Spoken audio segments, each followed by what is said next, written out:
학생 여러분 안녕하세요. 오늘은 항공역학, 공기역학 4주차 수업입니다. 오늘 다룰 내용은 챕터 2 에어로다이내믹스 이 부분의 뒤쪽 부분 설명을 할 거고 오늘 강의로서 챕터 2를 마무리 지을 예정입니다. 지금 보고 있는 슬라이드는 지난주 때 3주차 때 봤었던 챕터 2의 로드맵인데요. 지난주까지 해가지고 여기 모멘텀 이퀘이션까지 설명을 했었고요. 그 다음에 에너지 이퀘이션은 챕터 7, 그러니까 컴프레시블 플로우를 설명을 하면서 그때 다시 설명을 하려고 따로 뺐습니다. 그리고 오늘은 여기 스트림라인부터 벨로시티 포텐셜 이 부분까지 설명을 할 거고 스트림라인부터 스트림 펑션까지는 지난 유체각대 플루이드 메카닉스 수업 때 다뤘었던 부분이라서 조금 빠르게 지나갈 수 있습니다. 그리고 벨로시티 포텐셜은 이번에 새로 배우는 부분이기 때문에 조금 더 천천히 조금 더 자세히 다뤄보도록 할게요. 그리고 요거 서브스탄셜 데리버티브 물질 미분 부분 있잖아요. 요거는 굳이 내가 다시 설명을 하지 않을게요. 요거 같은 경우는 유체학 때 배웠었던 내용으로 충분할 것 같고요. 내가 굳이 스트림라인부터 스트림 펑션까지 이 부분을 조금 다시 하려고 하는 이유는 뭐냐면은 벨로시티 포텐셜이라는 어떤 수학적인 표현, 요 부분을 설명하기 위해서 앞에 있는 요 내용들이 조금 필요할 것 같기 때문에 스트림라인부터 스트림 펑션까지 다시 설명을 하는 거다. 이렇게 생각을 하면 될 것 같아요. 자, 2.3 Models of the Fluid, Control Volumes and Fluid Elements 부분이고요.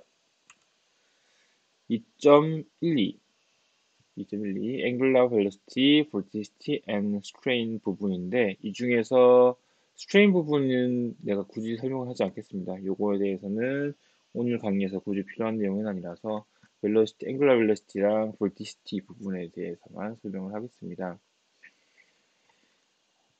라그랑지안 관점에서 하나의 굉장히 작은 미소 볼륨을 가지고 있는, 미소 부피를 가지고 있는 유체 엘리멘트가 여기 있다고 생각을 합시다. T1일 때 여기 있고, 그 다음에 스트림 라인이 이렇게 쭉 그려졌을 때, 이 엘리멘트가 이렇게 유체를 따라 흘러서 T2일 때는 여기로 이동했다고 생각을 해보자고요. 그러면은 기본적으로 여기서부터 여기까지 이동하는 트랜슬레이션이라는 게 발생을 할 거고요. 그 다음에 유체가 여기서 이렇게 흘러가면서 얘가 그냥 요 육면체 형태를 유지하지 않고, 요거부터 얘기합시다. 요 육면체가 그냥 요 형태를 유지하지 않고 얘가 이렇게 회전을 하는 움직임이 있을 수 있습니다. 그거를 우리는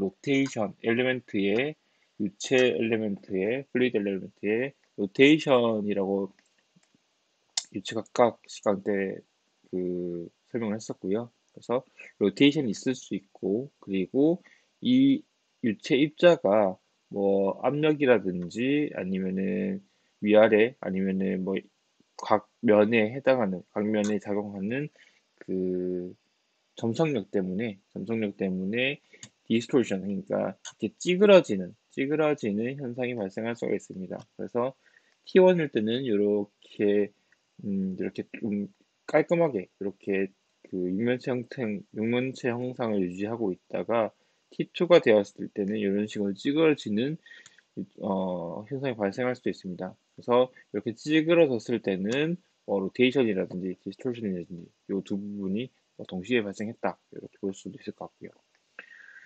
앞으로 설명하게 될 앵글라 벨로시티랑 볼티시티는 여기 로테이션 부분이랑 디스토션 부분에 대해서 조금 자세하게 다루는데 그 중에서도 이 로테이션 부분에 대해서 좀 중점적으로 다룬다라고 생각하면 될 것 같습니다. 자, 앵귤라 벨로시티에 대한 설명입니다.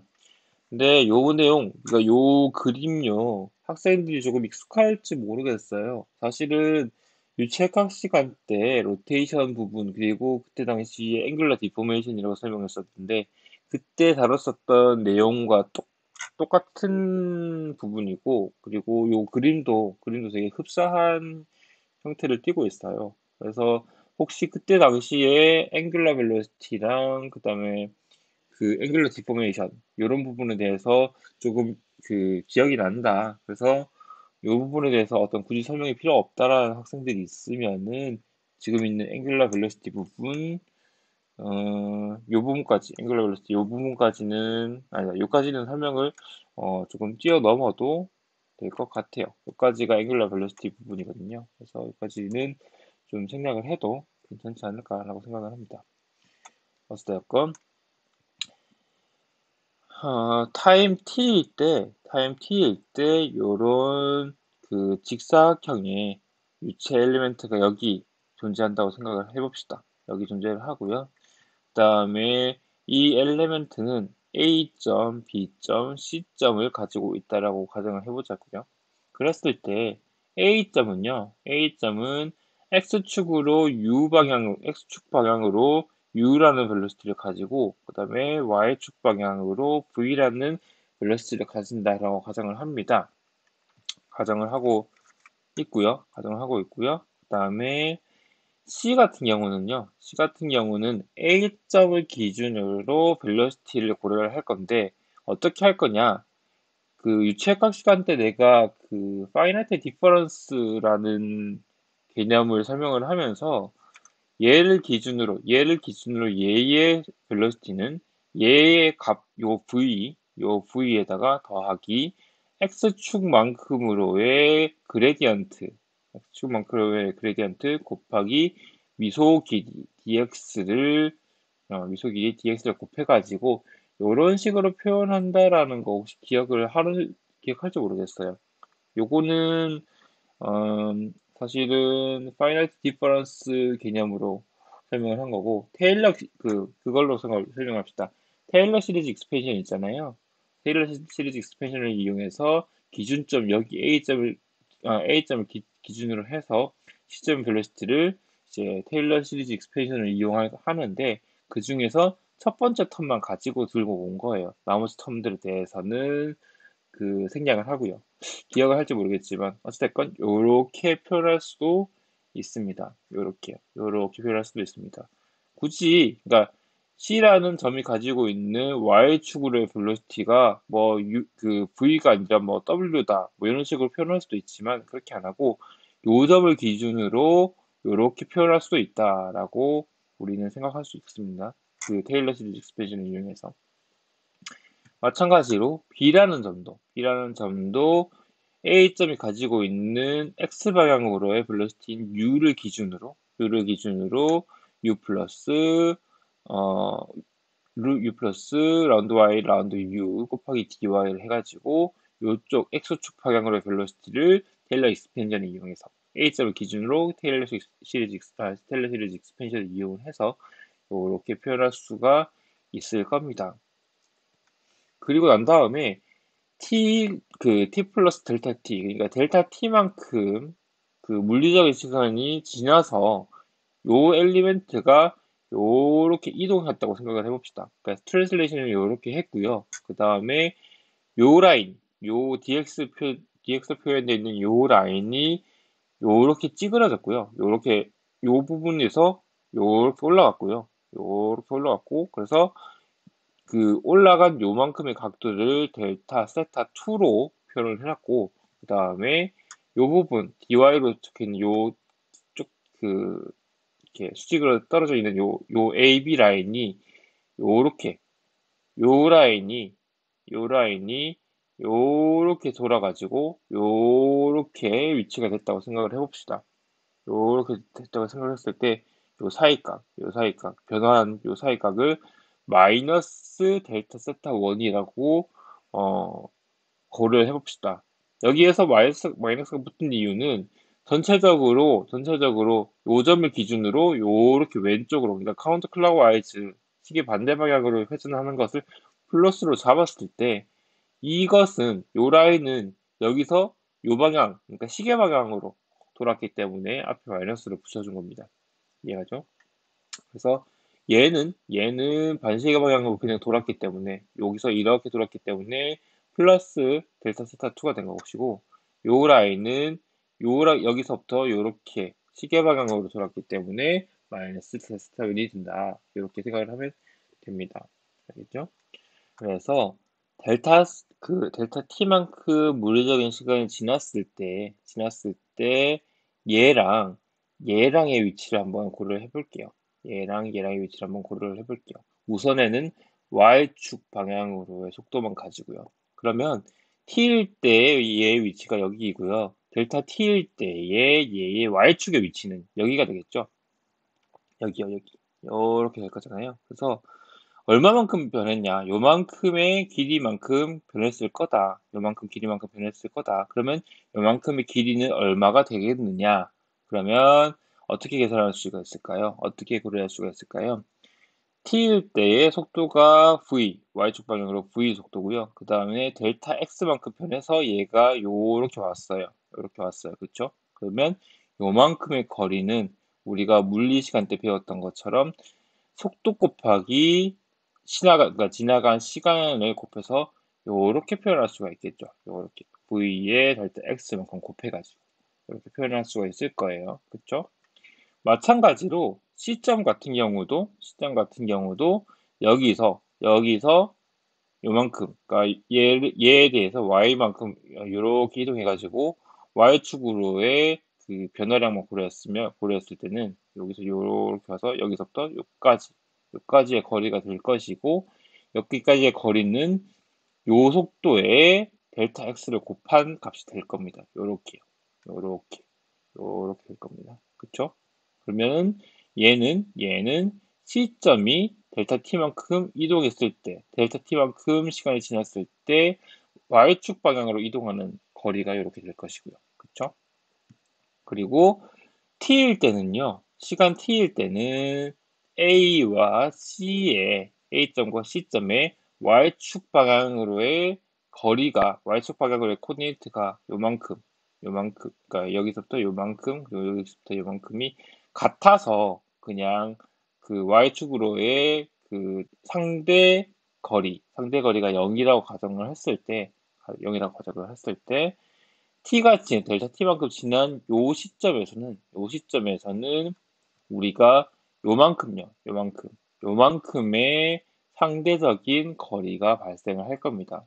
아까는 여기랑 그러니까 y축 방향으로의 그 코디네이트, 그러니까 높이가 똑같아가지고 y축 방향으로의 상대적 거리가 0이었는데 시간이 지나서 얘가 이렇게 돌아감으로 인해서 요만큼의 거리차가 생긴 거죠. y축 방향으로의 거리차가 생긴 거죠. 그렇죠? 그래서 요만큼의 거리차는 어떻게 계산을 하느냐 하면은 여기다가 얘를 빼면요. 그래서 요렇게 만들면 얘가 델타 t라는 시간이 지났을 때 상대적으로 발생하는 거리, y축 방향으로의 거리가 될 겁니다. 그래서 이렇게 표현을 하고 v 델타 t를 없애서요. 이렇게 간단하게 표현할 수가 있다라고 생각할 수 있을 것 같아요. 그렇게 일단 해놓은 상태에서요. A점과 C점 사이에 요만큼 델타 t만큼 시간이 변했을 때의 요만큼 각도 델타 세타 2를 고려를 해보자고요. 탄젠트 델타 세타 2를 취한다는 것은 요 그림 관점에서는 가로축분의 세로축, 그러니까 dx분의 요만큼의 거리가 되겠죠. 그쵸? 그래서 수학적으로 이렇게 표현이 될 겁니다. dx가 왔고요. 여기는 그대로 따와가지고 이렇게 표시를 해놨습니다. 그쵸? 그러면은 여기서 나눌 수 있는 부분이 dx. 그래서 간단하게 표현하면 이렇게 표현이 될 것이고요. 이렇게 정리가 된 것은 탄젠트 델타 세타 2를 이렇게 쓸 수 있다는 뜻이 됩니다. 그런데 내가 유체과 시간에서도 설명을 했지만 스몰 앵글 어프록시메이션이라고 해서 만약에 요 델타 세타 2라는 그 각도가 굉장히 작다. 예를 들면 뭐 10도, 뭐 한 15도 요 정도가 된다. 그러니까 그 값 이하가 된다. 한 10도 정도 이하가 된다라고 하면은 마치 예를 들면 사인 알파를 알파로 볼 수가 있고 탄젠트 알파를 알파로 볼 수 있다라고 설명했던 적이 있어요. 그 개념이 스몰 앵글 어프록시메이션이라는 그 개념이고, 워낙 값이 작기 때문에 워낙 요 안에 있는 탄젠트나 아니면 사인 안에 있는 값이 그 각도가 작기 때문에 마치 얘는 그냥 리니어하게 증가한다라고 생각을 할 수가 있고, 생각할 수가 있어가지고 요렇게 탄젠트가 앞에 붙어 있지만 탄젠트를 떼고 그냥 요 안에 있는 값을 바로 쓸 수 있도록 해주는 것이 스몰 앵글 어프록시메이션입니다. 그래서 스몰 앵글 어프록시메이션을 이용해서 탄젠트 세타 델타 2가 그냥 탄젠트 델타 세타 2가 델타 세타 2로 그냥 바뀌었고요. 여기 있는 요 이렇게 정리된 걸로 그대로 들고 온 것이 요 수식입니다. 요게 A점과 C점이 델타 T만큼 시간이 지났을 때 변화하는 요만큼의 각도, 그 델타 세타 2에 대해서 정리를 한 내용이고요. 똑같은 개념으로 A점과 B점이 시간이 지나서 이렇게 변했을 때 마이너스 델타 세타 1 요만큼을 탄젠트를 취하게 되면은 dy분의 요만큼의 거리가 되는데요. 요만큼의 거리는 아까 이렇게 표현한 거랑 마찬가지로 여기다가 델타 t만큼 곱해주고 얘의 u방향을 벨로시티 곱하기 델타 t를 한 다음에 요만큼의 거리, 그러니까 얘가 움직인 거리에서 얘가 움직인 거리를 빼가지고 이렇게 표현할 수가 있을 겁니다. 그러니까 얘를 도출했던 방법이랑 완벽하게 동일하니까 그것을 이해해서 이렇게 도출할 수 있다는 것을 예상할 수가 있고요. 그렇게 했을 때 탄젠트 마이너스 델타 세타 1은 요 부분에 요게 될 겁니다. 그러니까 dy분의 요만큼의 거리가 될 겁니다. 그래서 그 부분을 이렇게 표시를 했고요. dy를 날리고 간단히 해서 이렇게 설명을 했습니다. 이렇게 정리를 했습니다. 그리고 마찬가지로 스몰 앵글 어프록시메이션을 이용해서 요 부분에서 탄젠트를 떼고 바로 들고 온 게 요 부분이고요. 그 다음에 마이너스를 이쪽으로 넘겨줘서 정리한 부분이 이 부분입니다. 이해가죠? 그러니까 그 A랑 C점에 대한 설명을 완벽하게 따라가고 있어요. 그래서 최종적으로 델타 세타 2는 이렇게, 그리고 델타 세타 1은 이렇게 표현이 된다. 정리할 수 있다. 이렇게 수학적으로 정리할 수 있다라고 정의하고 넘어갑시다. 앞에서 얘기했었던 델타 세타 2랑 델타 세타 1을 이렇게 서로 위치만 이렇게 바꿔가지고 델타 세타 1에 대한 델타 세타 2에 대한 텀으로 이렇게 위치를 시켰어요. 그리고요, 각각의 텀에 대해서 그 분모에다가 델타 t만큼 나눈다고 생각을 해봅시다. 델타 t만큼 나누면은 델타 t분의 델타 세타 1은 마이너스 라운드 y 라운드 u로 표현이 될 것이고요. 델타 t분의 델타 세타 2는 라운드 x분의 라운드 v로 표현이 될 거예요. 이해가죠? 지금 내가 굳이 쓰진 않았지만 여기다 델타 t를 나누고 델타 t를 나누면 그렇게 되겠죠. 거기까지 한 상태에서 그러니까 방금 설명했던 두 텀을 리미테이션이라는 개념을 이용해서 이렇게 정의를 했어요. 이렇게 정의를 했어요. 아까 얘기했던 부분이 여기다 델타 t를 나눴던 부분이 이 부분이고요. 거기다가 리미트를 씌우고 델타 t가 0으로 간다, 무한하게 0으로 간다라고 가정을 했을 때는 수학적으로 dt분의 d세타 1으로 표현할 수 있다. 델타라고 표현했던 부분을 d라고 표현할 수가 있다라고 우리는 볼 수 있는 거죠. 그리고 애초에 델타 t분의 델타 세타 1이 마이너스 라운드 y 라운드 u로 정리가 된다고 했으니까 앞에 리미테이션이 붙든 어쨌든 이런 식으로 표현할 수가 있을 겁니다. 이렇게 이 텀을 그냥 바로 가지고 올 수가 있을 겁니다. 마찬가지로 dt분의 d세타 2도 이렇게 정리가 돼서 이 텀을 바로 이렇게 가지고 올 수 있을 겁니다. 이렇게 표현을 했고요. 요 텀이랑 그러니까 요거랑 그 다음에 요거랑 요거를 가지고 요렇게 정리를 할 건데요. 우리가 그 앵귤라 벨로시티라고 하는 것, 그러니까 그 앵귤라 벨로시티라고 하는 것은 요 엘레멘트가 움직이거나 요, 요 엘레멘트가 어느 점을 기준으로 회전을 하거나 아니면은 이렇게 조금 찌그러지는 이런 것들까지 포함해서 앵귤라 벨로시티를 가진다라고 정의를 하고요.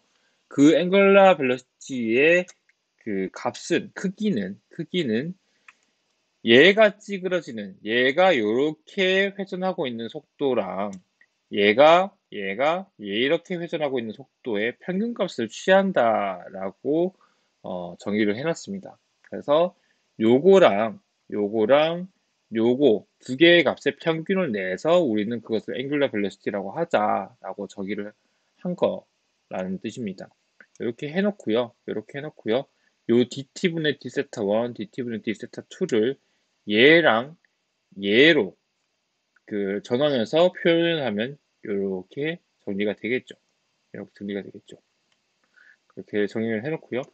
그 다음에 그 여기 요거는 W 같이 생겼지만 실제는 오메가라고 부르는 그 그리스 문자인데 오메가 Z라고 되어 있는 요 Z 같은 경우는 X축과 Y축 평면에 정의되어 있는 요런 그 직사각형에 대해서 Z축, 그러니까 그 우리가 보고 있는 화면을 뚫고 나오는 방향으로의 회전 그 속도, 앵글러 벨로시티를 뜻한다는 뜻에서 요 밑에 서브스크립트로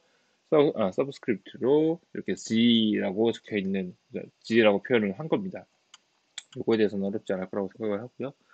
근데 방금까지 설명했던 거는 x, y 2차원 평면에서 정의되는 앵귤라 벨로시티가 Z축으로 적용한다라는 뜻이었고 만약에 3차원 어떤 유체에서 3차원 유동에서 요런 방향으로 오메가가 요렇게 돌고 있다. 그러니까 요런 앵귤라 벨로시티를 가지고 3차원에서 앵귤라 벨로시티가 작용하고 있다고 했을 때는 그 3차원 앵글러 벨로시티를 이렇게 x, y, z 방향으로의 앵글러 벨로시티로 나눌 수 있게 되고요. 요거를 그 봤을 때 오메가 z 같은 경우는 요 값을 그대로 가지고 온다고 생각을 하고 이렇게 정리를 할 수가 있고요. 마찬가지로 오메가 z를 그 정의를 한 것처럼 오메가 x랑 오메가 y를 같은 방식으로 정의를 하면 요렇게 정의를 할 수가 있습니다. 요거는 내가 지금 굳이 설명을 하지 않겠습니다. 학생들이 지금까지 여기까지 이해했으면 여기에 x, y가 아니라 x, z 그리고 y, z를 적용해서 그 유도해 볼 수 있어요. 유도를 해보면 마찬가지로 요렇게 나올 겁니다. 그러니까 그냥 해보면은 되고요. 굳이 지금 다시 설명하지 않을게요. 아무튼 그래서 3차원에서의 앵귤라 벨로시티 벡터를 이렇게 나타냈을 때 얘를 정리하면 이런 식으로 된다라고 설명할 수가 있게 됩니다. 여기는 2분의 1 텀을 그냥 앞에다가 묶어가지고요. 안에 요렇게 표현을 해놓은 거죠. 이해가죠? 그런데요. 일단 요거 설명하기 전에 요거부터 볼게요. 요 안에는 요 텀들요. 요 텀들만 딱 봤을 때요. 그러니까 요만큼의 텀을 봤을 때요. 요거는요, 요거는요, 요거는요. 지금 각각 분모가 그 x, y, y, z, z, x 그리고 분자가 u, v, w, w, v, u, w라고 해서 뭔가 이렇게 서로 꼬여 있는 느낌이 들죠. 근데 요거에 대한 개념이 정확하게 curV라는 이러한 수학적인 표현과 동일하게 됩니다. 그러니까 그 델 오퍼레이터라는 것을 내가 지난주에 설명을 했었고요. 그 다음에 벨로시티 벡터를 UVW로 표현을 했을 때 curv 델 오퍼레이터 그 크로스 프로덕트 V 벡터라는 것은 이런 식으로 정의된다, 수학적으로 이런 식으로 정의된다라는 것을 내가 설명을 했었어요. 그렇게 설명을 했었고, 그래서 그 부분을 완벽하게 동일하게 적용이 됩니다. 그래서 여기 있는 요거는 그 사이라고 부르는 어떤 표시법인데, 그리스 문자인데, 그 사이라는 것은 요것과 동일하다라고 정의를 할 수가 있게 됩니다. 이렇게 정의를 할 수가 있게 되고요. 여기서 이렇게 내려오는 거는 크게 뭐 어려운 부분은 없죠. 안에 있는 내용이 요 안에 있는 텀이 그냥 컬 V로 표현될 수 있다. 컬 V로 표현될 수 있다. 요 내용이고요. 그죠? 그리고 요 그 사이를 우리는 수학적으로 정의를 하기를 여기 오메가 벡터, 그러니까 앵글러 벨로시티의 2배가 된다. 2배의 값을 가진다.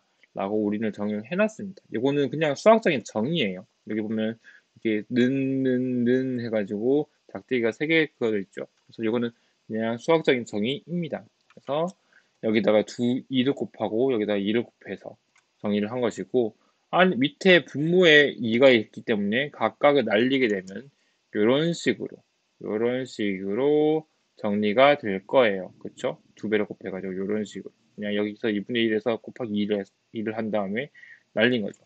그래서 이렇게 정리를 했습니다. 최종적으로 얘가 컬브이기 때문에 이렇게 정리가 된 것이고요.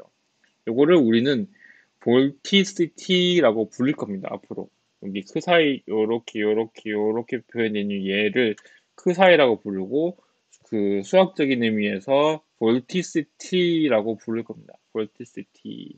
새로운 그 어떤 양에 대한 것인데, 요 볼티시티, 그러니까 요 볼티시티는 결국에는 컬 V를 뜻한다. 벨로시티 벡터를 대러 오퍼레이터와 크로스 프로덕트한 어떤 벡터다. 이렇게 표현하면 될 것 같아요. 이렇게 이해를 하면 될 것 같아요. 그래서 이렇게 생겼고요. 어떤 벨로시티 필드 안에요. 어떤 벨로시티의 값으로 표현되어 있는 전체적인 그 플로우 필드 안에서 curl of the velocity, 그러니까 curl V는 볼티시티랑 같다라고 정의가 되고, 그래서 이렇게 볼티시티가 이렇게 정의가 됐을 때 볼티시티가 0이 아니다. 유체의 어떤 모든 유체의 포인트 위치들에서 이렇게 curl V한 값이 0이 아니다라는 것은 우리가 로테이셔널 플로우다라고 정의를 할 거예요. 여기서 말하는 로테이셔널이라고 하는 것은 회전 앵글러 벨로시티가 있냐 없냐에서 앵글러 벨로시티가 있다라고 판단을 하고, 그러면 얘는 로테이셔널 플로우다라고 이제 고려를 하는 것이죠. 그래서 그 컬브의 값이 0이 아니면은 그 유체는 로테이셔널 플로우라고 우리는 부르고, 이때 유체 입자는 앵글러 벨로시티를 가진다라고 표현을 합니다. 그리고 만약에 컬브이가 0이다. 유체 내의 모든 점에서 컬브이가 0이다라고 우리가 만약에 표시를 할 수가 있다. 이렇게 가정할 수가 있다고 하면은 그 유체는 일로테이셔널 플로우, 로테이셔널 플로우의 반대말인 일로테이셔널 플로우라고 우리는 정의를 하고요. 그때는 그러니까 유체 입자는 앵글러 벨로시티는 절대적으로 가지고 있지 않은 상태에서 오직 그 트랜슬레이션 벨로시티, 그러니까 이동하는 벨로시티만 가지고 있다. 회전하는 벨로시티는 가지고 있지 않다라고 우리는 표현을 할 수가 있습니다. 알겠죠? 사실 요 로테이셔널 플로우, 일로테이셔널 플로우 같은 경우도 유체역학 시간 때 다뤘던 내용들이라서 그때 내용을 기억을 한다고 하면 굳이 뭐 로테이셔널 플로우가 뭐다, 일로테이셔널 플로우가 뭐다 다시 정의할 필요가 없을 것 같네요. 그래서 일로테이셔널 플로우에 대해서 조금 설명을 해보려고 해요. 여기 있는 그림 같은 경우는 로테이셔널 플로우, 그러니까 앵글러 벨로시티를 가지고 있을 때 유체 입자가 스트림라인을 통해 가지고 스트림라인을 따라서 움직이는 모습을 두 가지로 보여준 거예요. 얘는 사실은 디스토션이 없는, 그러니까 엘리멘트의 유체 입자의 찌그러짐이 없는 상태에서 얘가 이렇게 회전만 하고 있는 것을 보여주고 있는 것이고요. 아래쪽 같은 경우는 디스토션, 그러니까 이렇게 찌그러짐이 있어가지고 시간에 따라서 이렇게 찌그러지고 있는 것을, 시간에 따라 스트림라인을 따라서 찌그러지고 있는 것을 보여주고 있는 것인데, 요거 둘 다 로테이셔널 플로우라고 부릅니다. 여기 보면 조금 다른 게 얘는요, 이 그 기준 라인이 얘가 요렇게 요렇게 요렇게 해서 회전을 하잖아요. 근데 얘는 기준 라인 이 라인이 시간에 따라서 변하지는 않아요. 변하지는 않아요. 근데 대신에 얘가 요렇게 얘가 여기서 요렇게 찌그러지고 있는 거죠. 요런 것들도 로테이셔널 플로우라고 부릅니다. 반면에 일로테이셔널 플로우는 스트림라, 스트림라인을 따라서 유체 입자가 이렇게 그러니까 흘러감에도 불구하고 얘의 어떤 형태가 요렇게 유지가 되는 거죠. 그러니까 직관적으로 시간이 지나도 스트림라인을 따라서 이렇게 흘러도 요 엘리멘트가 전혀 회전하지 않고 요렇게 따라 흐르게 되면 이런 유동을 일로테이셔널 플로우라고 하고 가장 직관적으로 이해할 수 있는 일로테이셔널 플로우의 모습이 이렇게 될 거라는 것은 학생들이 상상할 수 있을 거예요. 그런데 이런 경우에서도 일로테이셔널 플로우라고 부릅니다. 뭐냐면 우리가 수학적으로 이렇게 컬 V가 0이면은 모든 플로우 필드 내에서 컬 V가 0으로 정의가 된다고 하면 그러니까 그러한 유동을 우리는 일로테이셔널 플로우라고 부른다고 했잖아요. 그래서 요 안에 있는 요 값들이죠. 요 값들이 0이기만 하면 실제로 유체 입자가 이런 식으로 찌그러져도 그냥 수학적으로 요 안에 있는 값들이 0이기만 하면 그 유동은 일로테이셔널 플로우라고 본다는 거예요. 그래서 유체 입자가 여기서 이렇게 찌그러지더라도 만약에 찌그러지는 요만큼 양이 같아가지고 요렇게 그 두 개를 더했을 때 이렇게 0이 된다고 하면 이러한 유동도 일로테이셔널 플로우라고 우리는 부른다라는 뜻이 됩니다. 얘는 유체 입자가 회전하고 있지 않기 때문에 일로테이셔널 플로우라는 것이 직관적으로 이해가 가는데 이런 것처럼 시간에 따라서 찌그러지는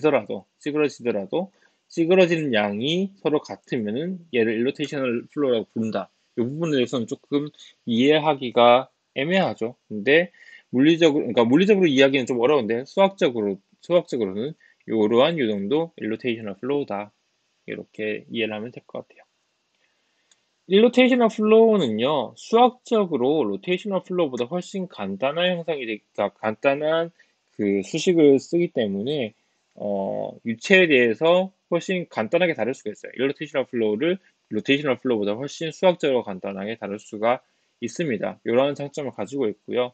그런데, 이렇게 가정을 한다는 것 자체가, 그러니까 일로테이셔널 플로우에서 요런 거, 컬브가 0이라는 어떤 가정을, 다시 설명해서 컬브이가 0이라는 가정을 두면요. 만약에 전체 유체 필드에서 플로우 필드에서 컬브이가 0이라는 가정을 할 수 있으면 우리는 일로테이셔널 플로우라고 볼 수 있다라고 설명을 했었잖아요.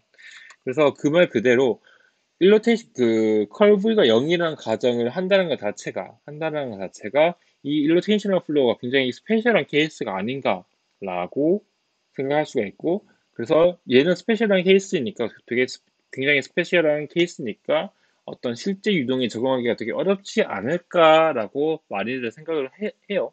나도 마찬가지고 많은 사람들이 생각을 할 수가 있어요. 근데 생각보다는 실제의 어떤 공기역학적인 문제에서 이런 일로테이셔널 플로우를 가정해서 풀 수 있는 경우가 굉장히 많더라.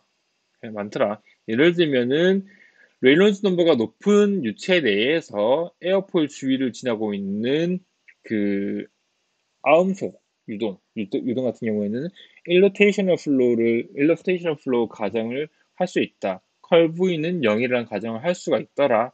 이런 것들이 됩니다. 이런 케이스 되게 많거든요. 실제 항공기가 비행하고 있을 때 그러니까 이런 유동을 가지고 있는 경우가 되게 많기 때문에 생각보다는 우리가 그냥 개념적으로 이야기는 얘가 더 가정이 많이 들어갔으니까 일로테이셔널 플로우라는 그, 그 가정이 더 들어갔으니까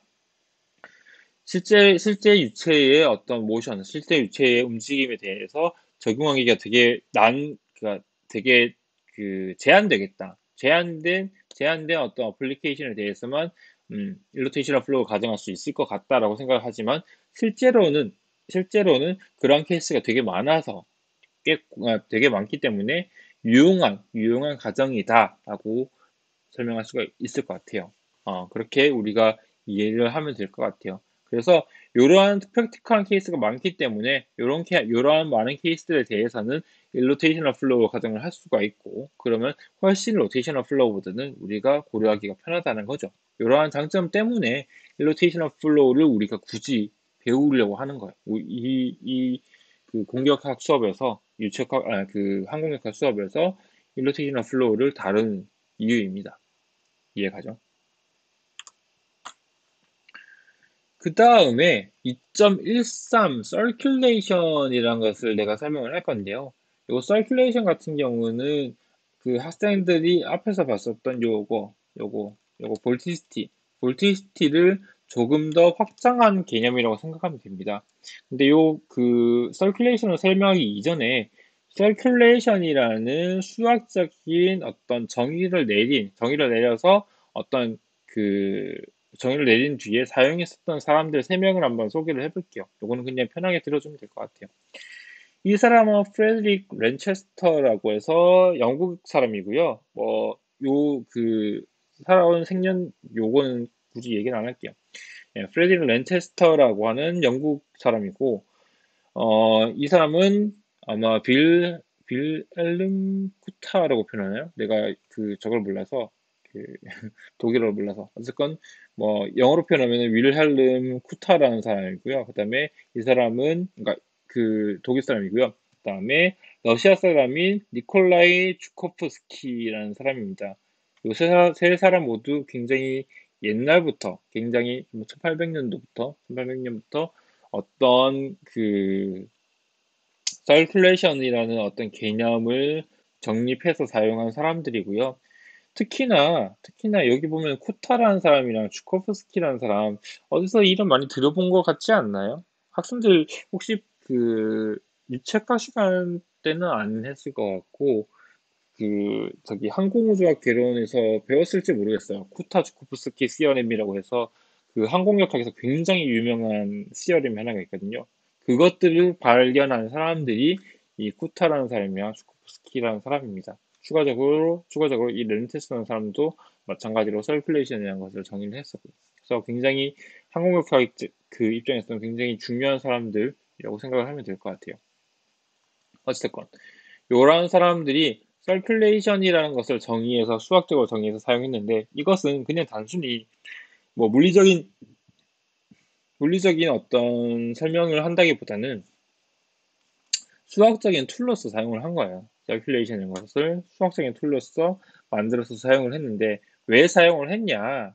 공기역학적으로 어떤 물체가 양력을 받는 이러한 것에 대한 이론을 정립하기 위해서 만들어서 썼다고 해요. 이렇게 여러 가지 고민을 하다가 공격학적으로 얘가 뭔가 붕 뜨고 있는데 공기 중에서 이렇게 물체가 뜨고 있는데 이것을 수학적으로 정리하기가 되게 어려웠다. 그래서 굳이 그 없었던 서큘레이션이라는 수학적인 정의를 내린 다음에 얘를 가지고 공기역학적인 힘을 표현하려고 했었다. 요 세 사람이. 그렇게 이해를 하면 될 것 같아요. 그래서 서큘레이션이란 것은 무엇이냐라고 수학적으로 한번 볼게요. 지난번 수업 때도 얘기했던 것처럼 요러한 컨트롤 볼륨이 그러니까 컨트롤 볼륨이 여러한 유체의 어떤 흐름을 따라서 이렇게 이동하고 있다라고 생각을 해봅시다. 그리고 이러한 컨트롤 볼륨을 감싸고 있는 여기 컨트롤 서피스 클로스드 된 루프에 클로스드 된 라인, 패곡선인 요 라인을 따라서 컨트롤 서피스를 가지고 있다고 가정을 해보자고요. 그러면 각각의 컨트롤 서피스에 있는 이런 포인트에서 가지고 있는 벨로시티가 있을 것이고요. 그 벨로시티를 우리는 V라고 표현을 하고요.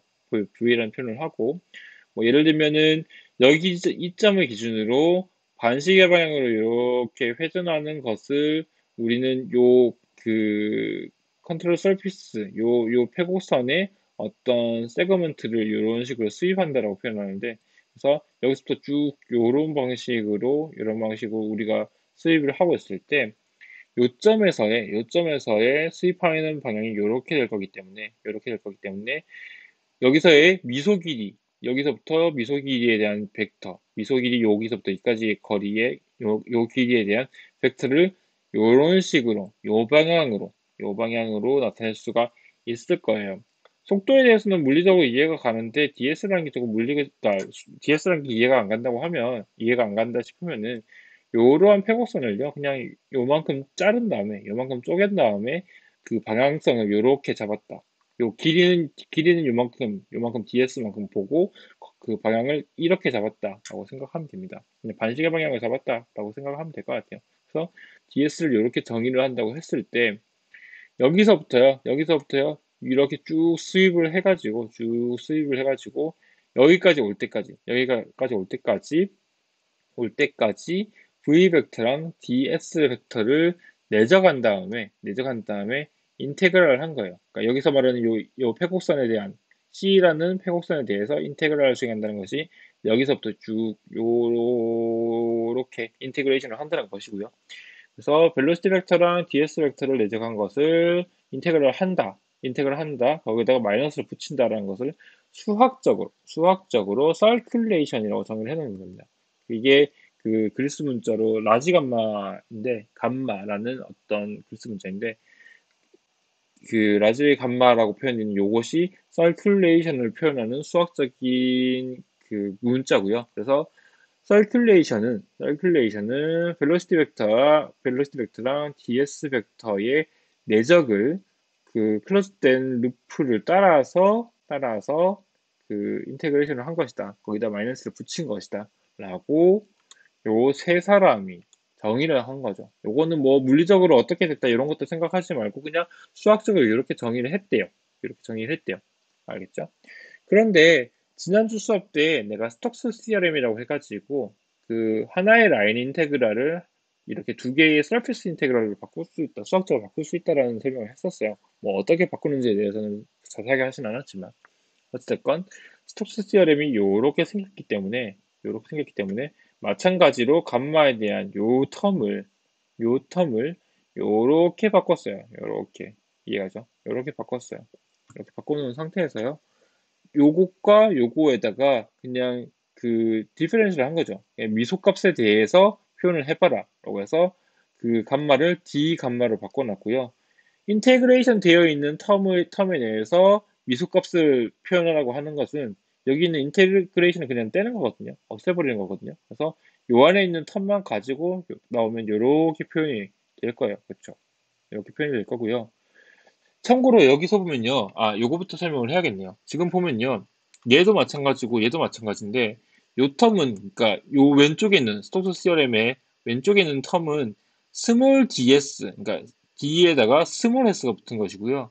오른쪽 텀에는 d에다가 라지 s가 붙은 거예요. 요거 되게 둘 다 ds라고 표현되어 있기 때문에 되게 혼동하기 쉬운데, 요거는 스몰 ds고요. 요거는 라지 ds라고 우리는 볼 수 있는 거예요. 두 개의 차이는 얘는요, 요렇게 미소 길이에 대한 그 항이고요. 여기 보이는 요 ds는 요런 거, 미소 면적에 대한 항입니다. 그래서 s가 똑같이 붙어 있지만 스몰 s, 라지 s로 지금 따로 구분지어서 표현을 한 것이고, 마찬가지로 감마를 정의한 수식에서도 스몰 ds, 라지 ds라고 표현되어 있어요. 알겠죠? 그래서 여기 있는 요 텀도 마찬가지로 요런 미소 면적에 대한 텀이 되고요. DS라는 거에다가 지금 볼드체를 처리했다는 것 자체가 이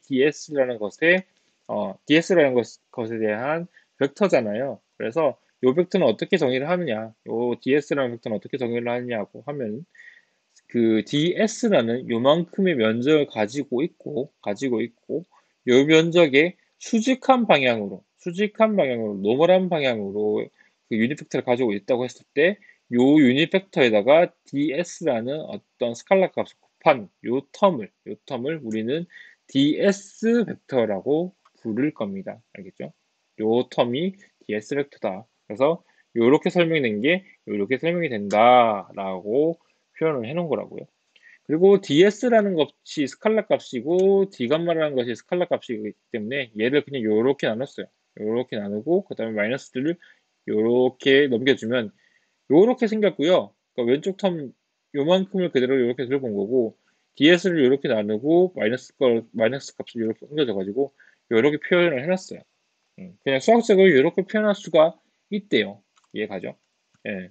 예, 그렇게까지 설명을 해놓고 지금 요 텀은 아까 봤었던 그 볼티시티 텀이랑 똑같이 생겼죠. 컬브이라고 해가지고. 그래서 요 부분을 볼티시티 텀이라고 바꾸면 볼티시티 텀으로 바꾸면 왼쪽 텀은 볼티시티에 대한 텀이고요. 오른쪽은 서큘레이션에 대한 텀이 돼요. 그죠? 그래서 볼티시티랑 서큘레이션은 이런 식으로 수학적으로 연관성이 있다, 릴레이션을 가지고 있다라고 정의를 할 수가 있다. 그렇게 이해하면 될 것 같아요. 그러니까 요 슬라이드에서 보이고 있는 거는요. 일단 서큘레이션은 이렇게 정의가 된대요. 이거는 그냥 여기는 이 수학자들이 수학적으로 이렇게 정의를 했대요. 근데 얘를 몇몇 과정을 통해 가지고 판단을 했더니 볼티시티랑 연관을 지을 수가 있더라 라는 것이 요 수식이 되는 거다. 이렇게만 이해하고 넘어가면 될 것 같아요. 그래서 2.13까지 설명을 했고요. 다음에 2.14에 대해서 설명할게요. 2.14 같은 경우는 스트림 펑션이라고 해가지고 이것도 마찬가지로 유책학 수업 때 다뤘던 내용이긴 합니다. 그런데 이제 다시 한번 짚고 넘어가고자 하는 것이고요. 챕터 2.11의 스트림라인 내용을 잠깐 설명을 할게요. 그 스트림라인이라고 하는 거는 이런 거죠. 요거는 에어포일 주위에 흐르고 있는 그러니까 에어포일 주위에 흐르고 있는 유체에다가 그 특수한 어떤 물질들을 이렇게 뿌린 다음에 그 물질이 이렇게 이동하고 있는 이런 경로를 보여주고 있는 영상인데요. 이런 것들을 우리는 스트림라인이라고 불러요. 이런 거를 우리는 스트림라인이라고 부르고, 뭐 여기에서의 유체는 조금 그나마 깨끗하게 흘러가는데 요 안에서 유체가 이렇게 왔다 갔다 뭔가 이렇게 출렁출렁거리는 것을 볼 수가 있고, 이런 것들은 뭐 언스티드 유동이다라고 설명을 예전에 한번 했던 것 같은데, 뭐 지금은 중요한 게 아니니까. 어찌됐건, 실제로 뭐 이렇게 에어포일을 이용한 실험을 할 때 유체가 이렇게 흘러가는 요런 선을 우리는 스트림라인이라고 부르고, 수학적으로 그냥 그림으로 도시라면 이런 느낌이 되겠죠. 그래서 에어포일이 생겼고요. 에어포일 주위에 유체가 이러한 라인을 따라서 지나간다. 그래서 우리는 스트림라인을 이렇게 그리게 되는데, 스트림라인이라는 것 자체의 수학적인 개념은 그 유체 엘리멘트가 여기서의 유체 엘리멘트 갖고 있는 벨로시티 벡터랑 평행하도록 선을 긋고, 그 다음에 여기서의 벨로시티 벡터가 이 점이 갖고 있는 벨로시티 벡터와 평행한 선을 긋고, 그러한 평행으로 그어진 선을 쭉 이은 것이 스트림 라인이다라고 우리는 정의한 적이 있어요. 그쵸? 그래서 그 스트림 라인의 개념을 우리는 지금까지 계속적으로 사용을 하고 있고요. 요거 한번 볼게요. 지금 여기 보면요. 그러니까 여기서 velocity 벡터 V를요. 요렇게 본 거고요. 그 다음에 DS라는 거는 이 스트림 라인의 그 미소 길이에 대한 벡터라고 생각을 해봅시다. 아까 요거 했던 거랑 비슷하게 요 스트림 라인의 미소 길이에 대한 벡터를 DS 벡터라고 표현한다고 생각을 해봅시다. 그랬을 때 스트림라인 아까도 얘기했지만 이 벨로시티 벡터에 대해서 평행한 선을 이은 것이 스트림라인이라고 했잖아요. 그렇기 때문에 이 스트림라인 위에서는 모든 벨로시티 벡터와 스트림라인이 평행할 거예요. 그쵸? 그러면 평행하다고 했을 때 이런 거 컬 V, 그러니까 DS에다가 V 벡터를 크로스 프로덕트 하면 요 크로스 프로덕트 하면 수학적으로 DS의 크기 곱하기 V의 크기 곱하기 사인 세타가 돼서 그 중간 사이각에 대한 수학적 정의가 들어오죠. 그러다 보니까 두 개가 평행하다. DS 벡터랑 V 벡터가 평행하다 그러면은 애초에 사이값, 세타 값이 0이 돼서 결론적으로 0이라는 값이 도출이 됩니다. 그쵸? 이렇게 정의가, 일단은 이렇게 정의가 될 거고요. 그 다음에 만약에 ds라는 벡터랑 v라는 벡터가 3차원에서, 그러니까 미안해. 그 카르테시안 스페이스, 그러니까 그 x, y, g를 코디네이터 가지고 있는 카르테시안 스페이스에서 정의가 된다고 하면 ds 벡터를 dxi 플러스 dyj 플러스 dzk로 우리는 표현할 수가 있을 거고, 마찬가지로 벨로시티 벡터도 ui 플러스 vj 플러스 wk라고 표현할 수가 있을 겁니다. 이해가죠? 이건 어렵지 않죠? 그래서 얘를 갖다가 그 크로스 프로덕트의 어떤 수학적인 그 전개를 통해서, 이런 수학적인 전개를 통해서 요렇게 표현해 보자고요. 요렇게 표현을 해 보자고요. 그냥 요런 거죠. 요렇게 곱하고 마이너스 요렇게 곱하고, 그 다음에 요렇게 곱하고 마이너스 이렇게 곱하는데 거기다가 전체적으로 마이너스 붙여줘서 이렇게 표현을 하고, 그 다음에 요렇게 곱하고 마이너스 이렇게 곱한 게 요러한 텀이 됩니다. 요거는 예전부터 많이 써왔던 거니까 어렵지 않을 거고, 아까 수학적으로 요 텀이 0이 된다고 했으니까 얘를 전개한 요 텀도 0이 될 거고요. 그리고 요 텀과 요 텀과 요 텀은 각각 유닛 벡터 i, j, k에 대한 벡터이기 때문에 서로 독립이죠. 서로 수직한 관계잖아요. 그렇다 보니까 서로에 대해서 그러니까 요 i, j, k에 대해서 각각 0이어야만, 요 안의 내용이 0, 요 안의 내용이 0, 요 안의 내용이 0이어야만 최종적으로 0이라는 수학적인 표현이 될 거예요. 그래서 요렇게 정리를 한 것이고요. 요게 0, 요게 0, 요게 0이라는 것을 이렇게 정리를 했고요. 2차원일 때, 그러니까 요게 X축으로의 그 텀, Y축으로의 텀, Z축으로의 텀인데, 2차원에서는 요 텀만 가지고 있을 거기 때문에, 요 텀만 가지고 있을 거기 때문에, 요 텀만 딱 고려를 딱 해보자고요. 2차원에서. 딱 고려를 하면은, 요거 안에 있는 걸 딱 정리를 해보면은, 요 텀을요, 오른쪽으로 넘기고요. 그 다음에, dx를 분모로 나누고, 그 다음에 u를 분모로 나눠서 이렇게 표현할 수가 있게 됩니다.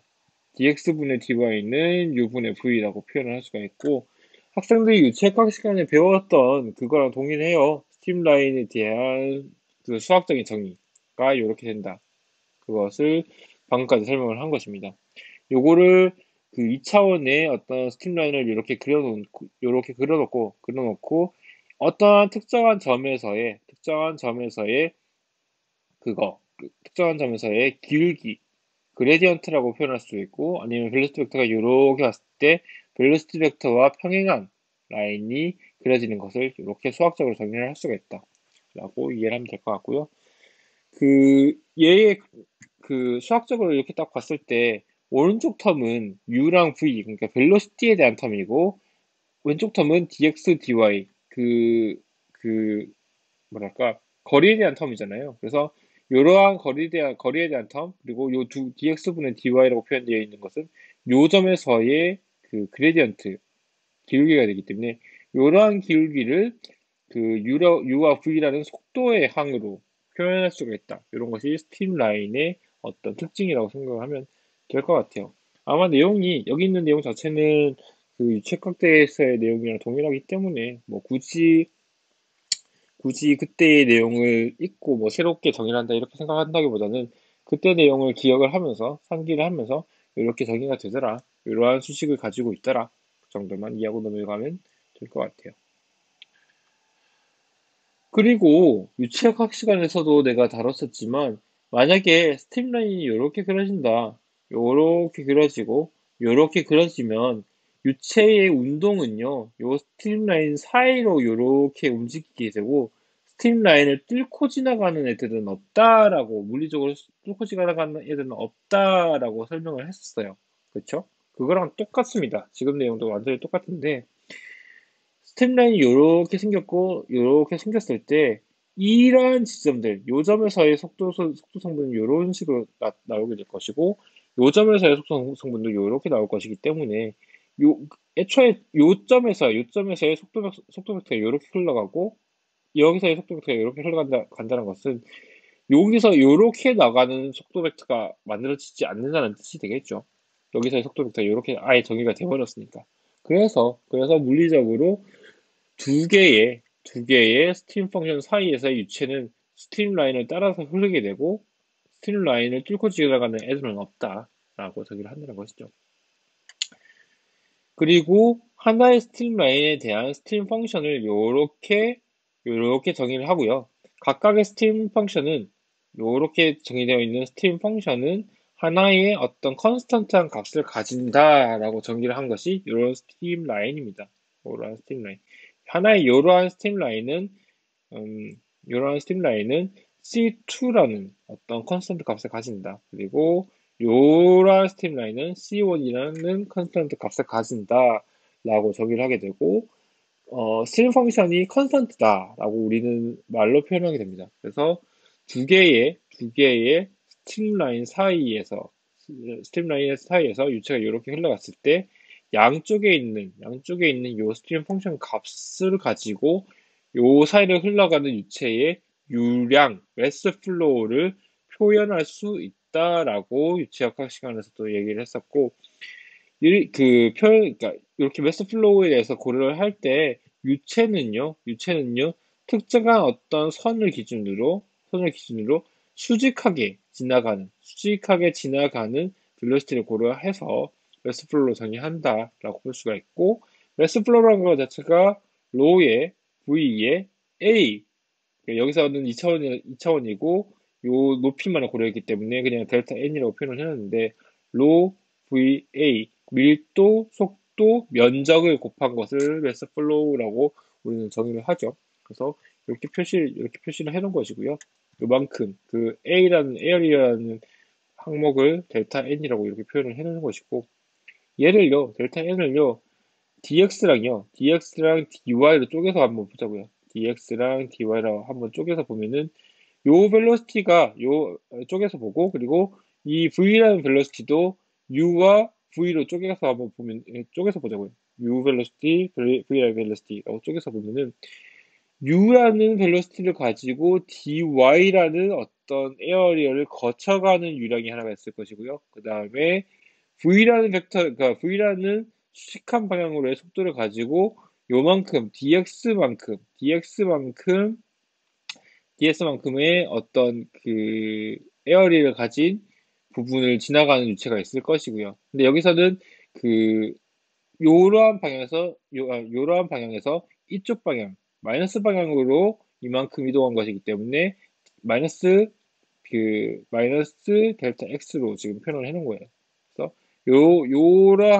요러한 그 에어리어를 지나가는 유량이 매스 플로우가 있을 것이고, 요러한 플러스 델타 y를 지나가는 매스 플로우가 있을 거예요. 그래서 그것을 정리하면 이런 식으로 표현이 될 거고, 여기 있는 v랑 델타 n을 x축이랑 y축으로 쪼개서 이렇게 봤다고 생각하면 돼요. 예, 그래서 여기서 이렇게 넘어가는 거는 그냥 v랑 델타 n을 각각 y로 쪼개가지고 봤다라고 생각을 하면 되고요. 아, 미안해요. 요거는 y에 대해서 본 거고, 요거는 x에 대해서 본 거고요.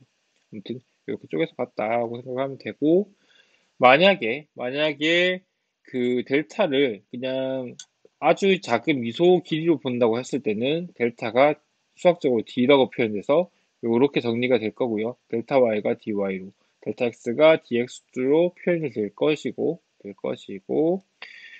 요러한 스트림 펑션은요, 요러한 스트림 펑션은 x랑 y축, 그러니까 2차원의 카르테시안 스페이스에서는 x랑 y축에 대한 함수가 될 거기 때문에, 그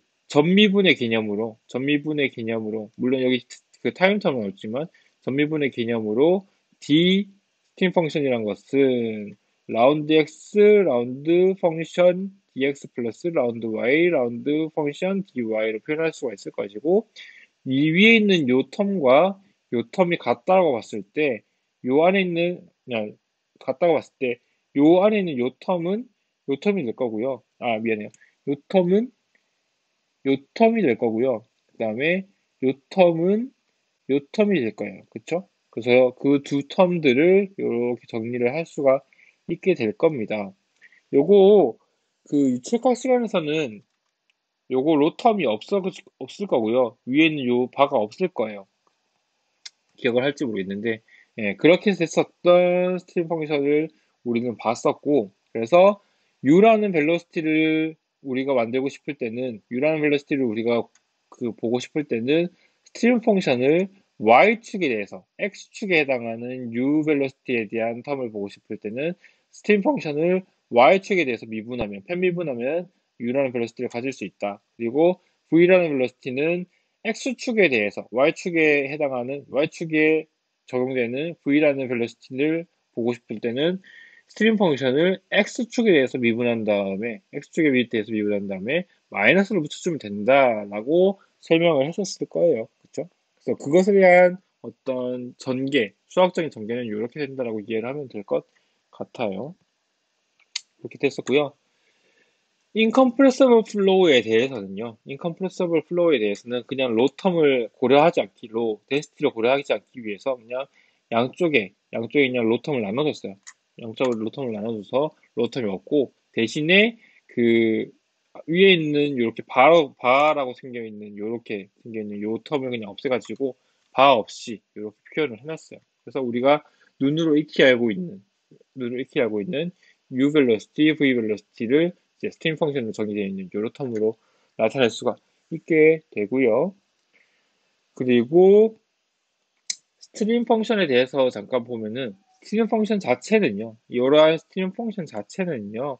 스트림 라인에 대한 이퀘이션, 그러니까 아까 얘기했듯이 스트림 펑션은 x, y라는 카르테시안 코디네이트에서의 펑션으로 나타나기 때문에 스트림 펑션이라는 것 자체는 스트림 라인을 표시하는, 스트림 라인을 규명하는 이퀘이션이다라고 생각을 하면 될 것 같아요.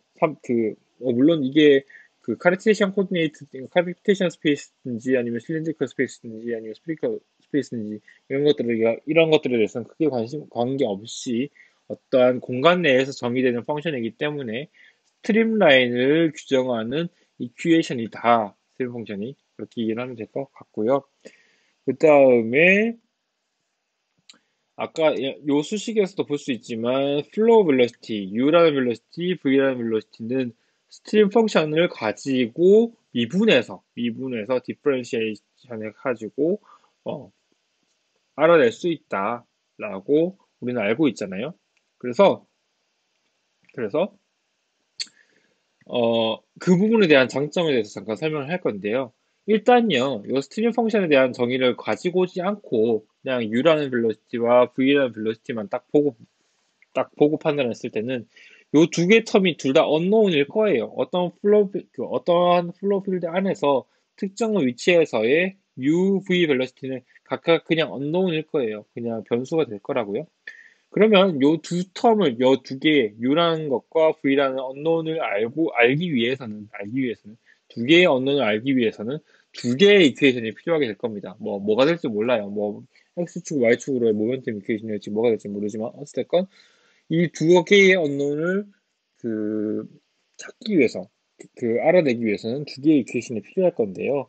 만약에 우리가 이런 식으로 스트림 펑션을 만약에 규정을 하고, 스트림 펑션 자체를 우리가 수학적으로 펑션으로 규정을 해놓으면, 그냥 요 텀만, 요 펑션, 스트림 펑션만 알고 있으면, 이 하나의 펑션을 가지고, 그러니까 하나의 펑션을 가지고, 미분을 X축이랑 Y축으로 나눠서 해서 두 개의 언노운을 바로 알 수가 있게 되는 거죠. 그래서 스트림 펑션을 안다는 것 자체는 두 개의 이퀘이션을 이용해서 얘를 연립해서 풀어가지고 두 개의 언노운을 아는 것보다는 훨씬 간단한 수학적인 과정을 거치게 될 겁니다. 그래서 우리는 스트림 펑션이라는 것을 정의해서 쓰려고 노력한 것이고요. 무슨 뜻인지 이해가죠? 그러니까 하나의 스트림 펑션 하나를 가지고 그냥 미분을 했더니 두 개의 언어를 알 수 있게 되는 거죠. 그래서 이러한 강력함 때문에 우리는 스트림 펑션을 계속 사용하고 싶어 합니다. 이해가죠? 방금까지 2.14에서는 스트림 펑션에 대해서 정의를 했었고요.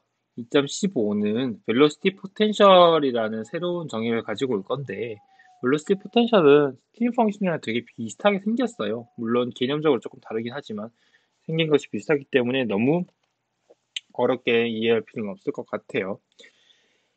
개념상 이 velocity potential이라는 것은 irrotational flow에 대해서만 정의가 됩니다. 그래서 irrotational flow로 정의가 되고, 이러한 flow가 velocity potential로 표현할 수가 있다고 하면은 그 유동은 우리는 potential flow라고 부르게 될 겁니다. 요거에 대해서는 그냥 irrotational flow고 그 전체적인 flow 필드 자체가 velocity potential로 정의할 수가 있구나. 그러면 우리는 이거를 potential flow라고 부르자. 이렇게 설명을 하면 될 것 같고요. irrotational flow에 대해서 정의를 했기 때문에 당연히 curl V는 0이 될 겁니다. 그 사이는 curl V는 0이 될 거고요. 아까 스트림 펑션이요. 스트림 펑션이 어떠한 값을 가진다고 했잖아요. 하나의 값을 가진다고 했잖아요. 이런 것처럼 이러한 펑션을 우리는 그 스칼라 펑션이라고 부르는데, 마찬가지로 velocity potential이라는 스칼라 펑션인 요 파이를 우리가 지금 여기서 고려를 해보자고요.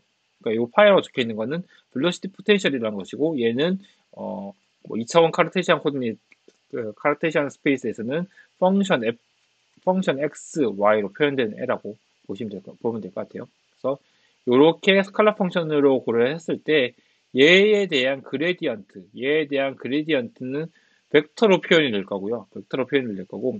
벨로시티 포텐셜이라는 개념에서 이러한 벨로시티 벡터를 그 벨로시티 포텐셜의 그레디언트로 이렇게 나타내 보자고 생각한 거예요. 요거는 그냥 벨로시티 포텐셜에 대한 수학적인 정의가 이렇다는 것인데, 벨로시티 포텐셜에 해당하는 요 파일을 그레디언트를 하면 그냥 벨로시티가 나온다. 요렇게 정의를 한 거죠. 정의를 한 거예요. 그래서 이렇게 정의가 됐을 때 여기 있는 요 벨로시티 벡터를 ui, vj, wk라고 표현할 수가 있을 거고, 우리는. 그리고 파이에 대한 그레디언트를 수행하면 이런 식으로 벡터가 수행이 될 겁니다. 그러니까 벡터가 도출될 겁니다. 라운드 x, 라운드 파이, 라운드 y, 라운드 파이, 라운드 z, 라운드 파이, 이렇게 정의가 될 거라고요. 그래서 요 왼쪽과 오른쪽에 있는 그 텀을 딱 각각 고려해 보면은 u라는 벨로시티는 파이라는 그 벨로시티 포텐셜을 x축으로 미분한 거, 그 다음에 v는 y축으로 미분한 거, w는 z축으로 미분한 거, 요렇게 정의가 된다는 거죠. 요거는요, 스트림 펑션이랑 마찬가지로 벨로시티 포텐셜이 이렇게 정의가 된다. 그냥 뭐 얘가 어떤 물리적인 의미를 가지고 있고 이런 것들보다는 수학적으로 이렇게 정의가 된다라고 이해하고 넘어가면 됩니다. 그래서 그 벨로시티 포텐셜을 가지고 그레디언트를 취하면 바로 벨로시티가 된다. 그래서 이름이 벨로시티 포텐셜이다. 이 정도 이해하고 넘어가면 될 것 같아요. 그냥 새로운 정의, 그러니까 그 벨로시티 포텐셜이라는 것 자체가 새로운 정의이기 때문에 학생들이 조금 그 어렵게 느낄 수는 있지만, 스트림 펑션이랑 마찬가지로 어떤 거를 미분했더니 벨로시티가 되더라. 그 스트림 펑션도 마찬가지로 요한 스트림 펑션을 미분했더니 그 편미분했더니 벨로시티가 됐잖아요. 그거랑 마찬가지로 생각하면 돼요. 다만 조금 방식이 다르다. 그리고 개념이 조금 다르다라는 것을 이해하고 넘어가면 될 것 같아요. 그래서 2.15가 velocity potential에 대한 설명이었고요. 그 다음에 2.16 relationship between the stream function and velocity potential이라고 해서 스트림 펑션이랑 velocity potential이 어떠한 그 관계를 가지고 있느냐에 대한 장인데, 2.15장에 있는 내용을 조금 간추려서 가지고 왔어요. 그 두 개에 대한 차이점, 요 두 스트림 펑션이랑 velocity potential 사이의 차이점이 무엇이 있냐라고 이제 정리를 한 거죠. 그래서 첫 번째로는 그 미분하는 방향이 다르다. 지금 보면요, velocity potential은 x축 방향으로의 속도 u를 위해서 x축을 미분하고, y축 방향으로의 속도를 위해서 y축을 미분하고, z축으로의 방향을 위해서 z축을 미분을 했는데, 스트림 펑션에서는 이제 크로스 미분을 한 거죠. x축으로의 벨로시티를 위해서 y축으로 미분을 한 거고, y축으로의 벨로시티를 위해서 x축으로 미분을 한 거고요. 그래서 서로 미분하는 방향이 다르다. 벨로시티 포텐셜은 같은 방향으로 미분을 하게 되고 스팀 펑션은 노멀, 그러니까 크로스된 방향으로 벨로시티 디렉션에 크로스한 방향으로 노멀한 방향으로 미분을 하더라. 이러한 차이점이 있다라는 것이고요. 일로테이셔널 플로우 과정, 그러니까 그 비회전, 그 일로테이셔널 플로우에 대해서 고려를 하느냐 안 하느냐에 대한 문제인데 일단 벨로시티 포텐셜이라는 것은 개념 자체가 일로테이셔널 플로우를 처음부터 가정을 하고 들고 왔잖아요. 가정하고 이런 수식을 그러니까 일로테이셔널 플로우니까 우리는 이런 수식을 만들 수 있고 여기서 벨로시티를 이런 식으로 벨로시티 포텐셜로 만들어 보자. 그 벨로시티 포텐셜의 어떤 항으로 만들어 보자고 한 노력이기 때문에 애초에 벨로시티 포텐셜은 일로테이셔널 플로우가 가정되고 난 다음에 만들어진 개념이라고 생각하면 됩니다. 그런데 스트림 펑션은 딱히 일로테이셔널 플로우라고 가정한 적이 없거든요. 보면은 앞에서도 쭉 설명했지만 딱히 요러한 항들이 일로테이셔널 플로우라는 가정을 하고 컬 V가 0이라는 조건을 쓴 적이 한 번도 없어요. 그쵸? 쭉 정의를 하면서 요 스트림 펑션이라는 것을 요렇게 정의를 하면서 컬 V는 0이다라는 조건을 준 적이 없습니다. 그렇기 때문에 스트림 펑션은 일로테이셔널 플로우라는 가정을 안 하고 나온 애기 때문에 로테이셔널 플로우에서도 적용이 가능한 아이고요. 그러니까 가능한 어떤 그 표현법이고요.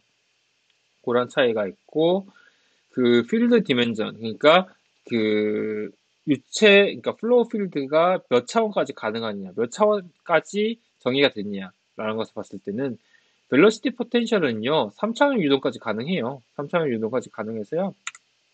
3차원 유동까지 가능해서 3차원 유동 안에서도 정의가 가능한 그 표현법이라서 요거 2 언노운이고 3예요.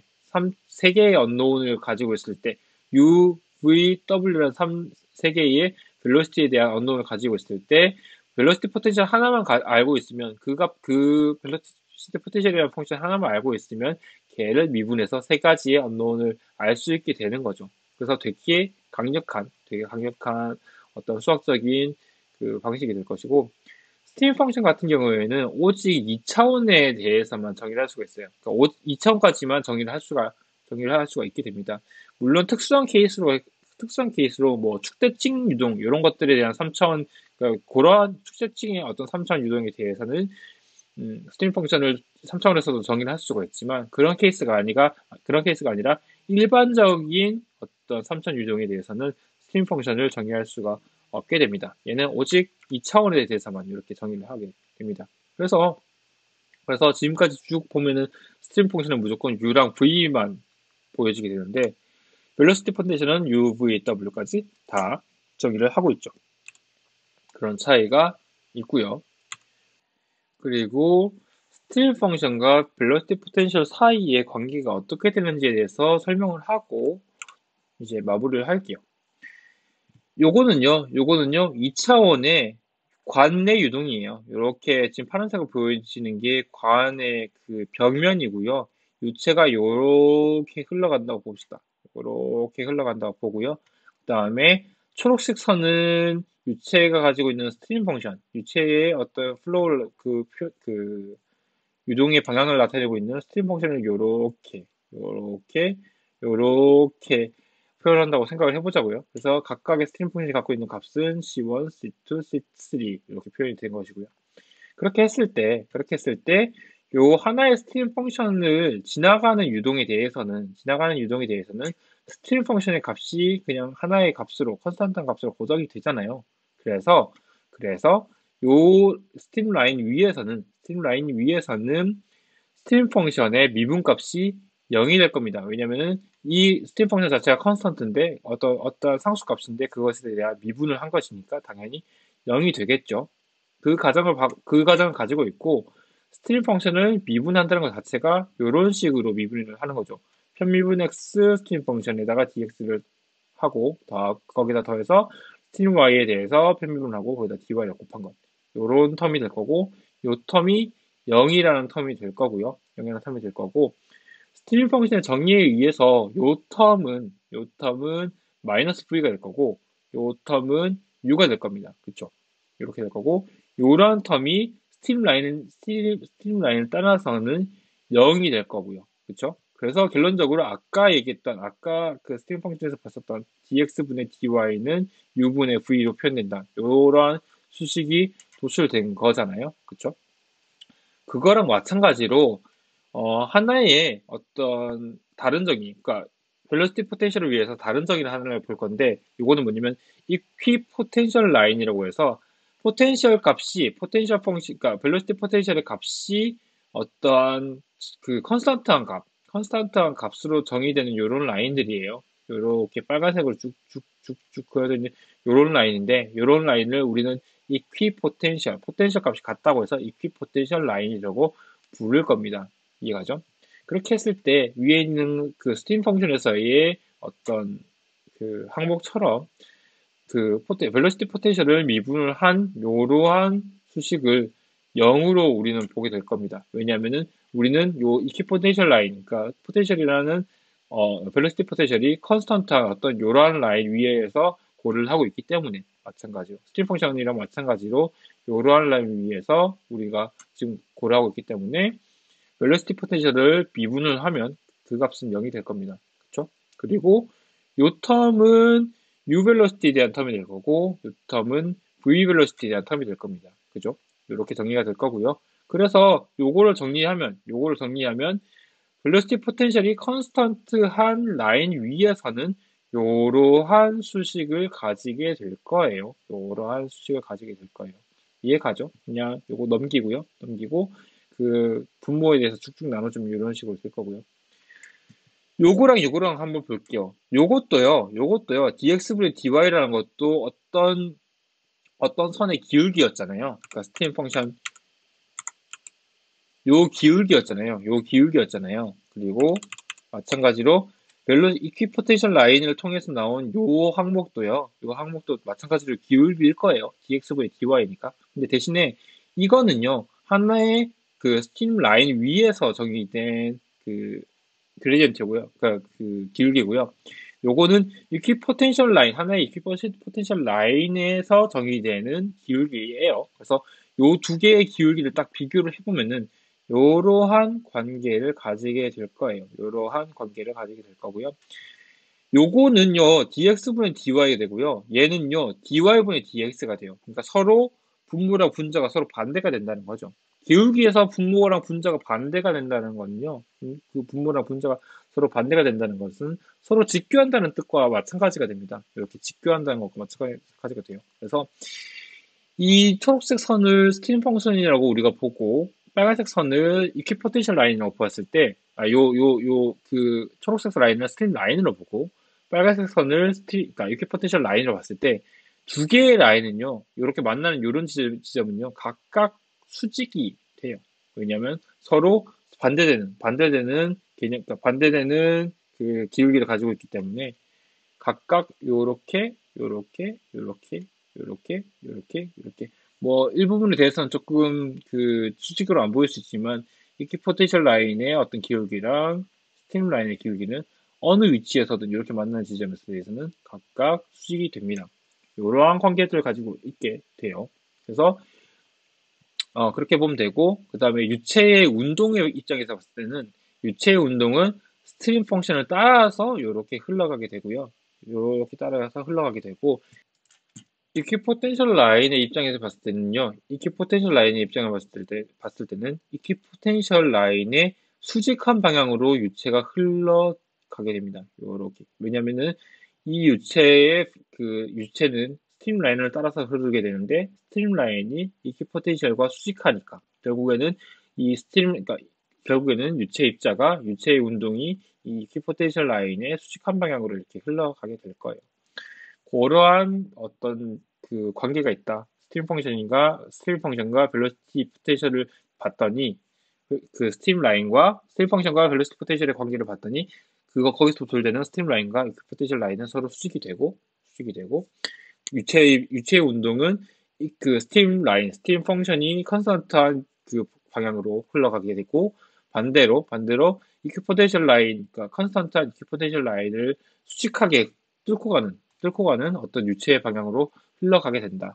이렇게 이해하면 될 것 같아요. 그래서 이퀴포텐셜 라인과 스트림 라인은 서로 수직한 관계에 있다. 이 정도까지 이해하고 지나가면 될 것 같아요.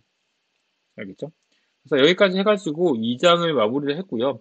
벨로시티 포텐셜이 여기 마지막 그 2장의 마지막 부분에 나온 이유는 앞으로 챕터 3나 챕터 4 이런 부분에서 벨로시티 포텐셜이 굉장히 많이 쓰일 거기 때문에 마지막으로 이렇게 뺀 것 같아요. 그렇게 이해를 하고 넘어가면 될 것 같습니다. 그래서 챕터 4, 미안해요. 4주차 강의를 마무리를 짓고 챕터 2에 대한 설명을 정리하겠습니다. 그리고 다음 주 수업에서는 챕터 3에 대한 설명을 하도록 할게요. 알겠죠? 여기까지 해서 4주차 강의를 마무리하겠습니다. 들어주